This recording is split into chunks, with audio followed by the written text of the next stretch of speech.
Hello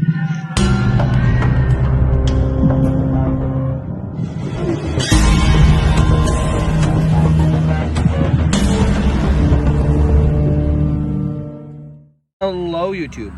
You're probably asking yourself, how the fuck is this only the second update?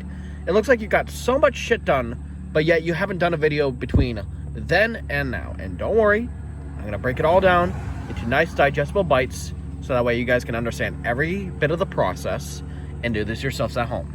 Okay? Second thing, you're probably asking yourself, who the fuck is Nick Somar? And we will get to that when we get to that. But in the meantime, strap in and let's go over this chainsaw.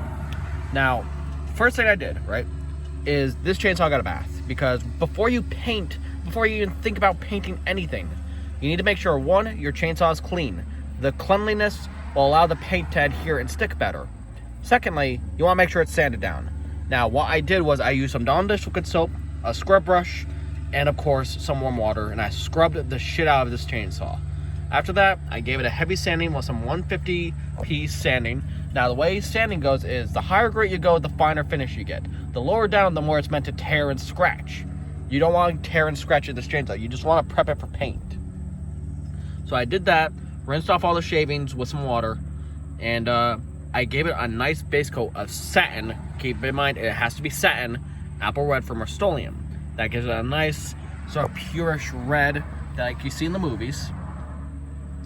And then you're going to want to get some folk art. Now, specifically, you want folk art multi-surface, and there's two reasons why. One, it sticks like a son of a bitch. You can't even take your nail and fucking flick this off. You need to go in with like tools and sandpaper, even to make a nick or a dent in this goddamn paint. I'm being dead serious. And secondly, there's a cool effect. Now, if you haven't seen Brett's video, watch his instead, because he's going to give you a better insight as to how the paint is done and actually gives you a full-blown demonstration. I'm just telling you how it's done. But basically, you get some red, black, and brown. I like to do, if I were to explain this right, 3 seconds of red, 2 seconds of brown, and 1 second of black. That's how I do it. To get this sort of muddy, oily, bloody sort of color, all right? And I take a very porous sponge. Now, as I said before, you want the multi-surface, because when you dab it on with a porous sponge, I'm not sure how well the camera's gonna pick it up there, but you get this nice, gnarly, gritty detail that actually dries like this. And again, you can't just pick it off and flick it off. You have to really attack it with something if you want to get this paint off. Now, unfortunately, I did have to cannibalize my post-apocalyptic chainsaw for some pieces. Hello, Moo. This is one of my dogs, Moo. First being this grill here. Now, this is actually a Chris Pollock grill. Now, you're probably asking yourself, why did I have to cannibalize the Chris Pollock grill when I could have just used any other grill? Well, this is a specifically Army of Darkness grill. Now, the way Chris did this one is he made it a bit more clean, because there are several grills used in Army of Darkness. But I want to sort of more like a jankier look. So I actually went in and I actually dremeled in the details. Moo says it's good work. So that way it had sort of that like feel that I remember from Army of Darkness. I'm going to cut the camera here so that way Moo can go off and play.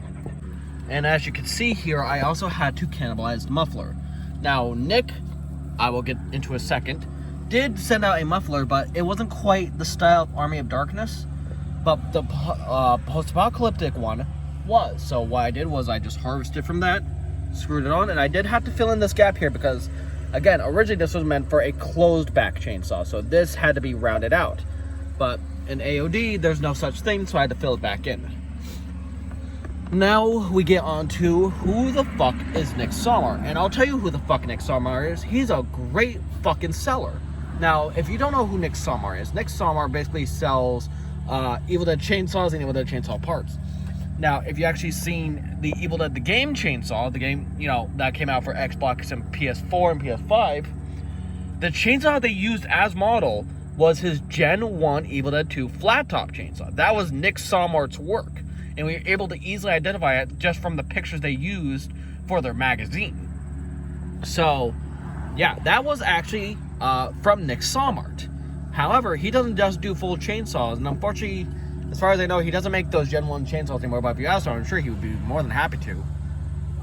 But he also sells parts. Now, he gave me, of course, this bit right here. This is your engine plate. This is what the bar is going to attach to. And of course I just painted that black and did some silver dry brushing, as well as hacked off the motor, not the motor, the muffler.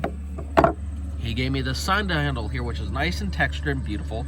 I did have to sand down this inner edge here. Come on. So that way it would actually fit into the body, because beforehand it was a little too fat. So I sanded that down. And of course he gave me these gas and oil caps. One of course I painted black, and the other I painted red, but gave some dark washes to make it look grungy and oily. And on top of that, he was really nice and sent in some extra bits, one of which being this resin chainsaw. I might actually paint this up and turn it into a fridge magnet, but it's nice, it's detailed, and it's made out of nice sturdy resin. He gave me a Henrietta eyeball, which is really fucking cool.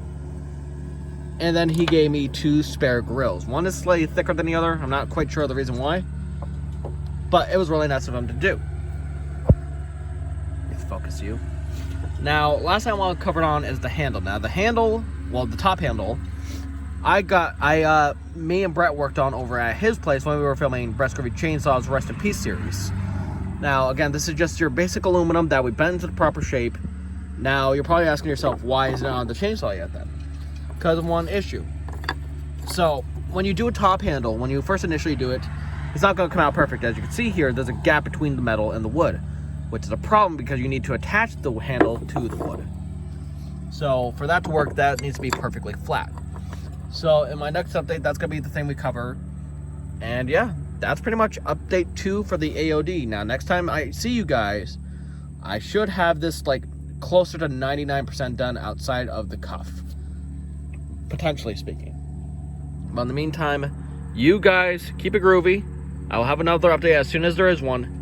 And yeah, until then, good night, Jorkins. I'll see you soon.